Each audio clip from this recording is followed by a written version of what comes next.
عبده ورسوله. أما بعد، فقد قال الله سبحانه وتعالى في كلامه المجيد والفرقان الحميد: أعوذ بالله من الشيطان الرجيم. بسم الله الرحمن الرحيم. تعاونوا على البر والتقوى ولا تعاونوا على الإثم والعدوان. صدق الله العظيم. وقال النبي صلى الله عليه وسلم: خير الناس من ينفع الناس، خير الناس من ينفع الناس.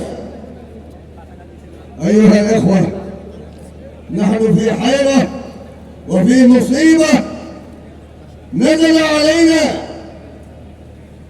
من أعمالنا السوء.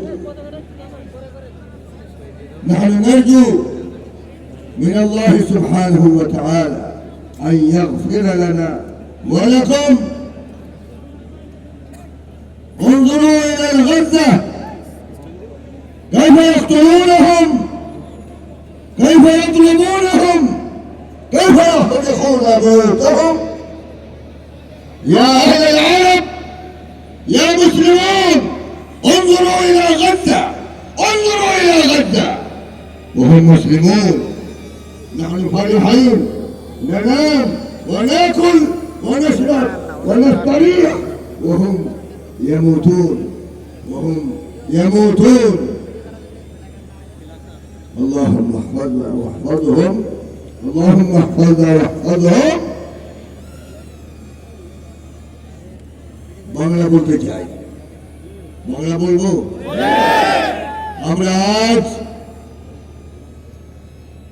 এমন সময় উপস্থিত হয়েছে যেখানে আজ গাজাতে মানুষকে এভাবে পশুর মতো হত্যা করা হচ্ছে। আজ আমেরিকা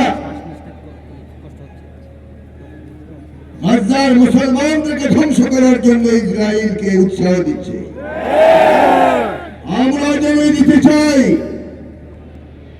এক ফোঁটা রক্ত আমাদের শরীরে থাকা পর্যন্ত গাজাকে আমরা মৃত্যু দিব না। জীবন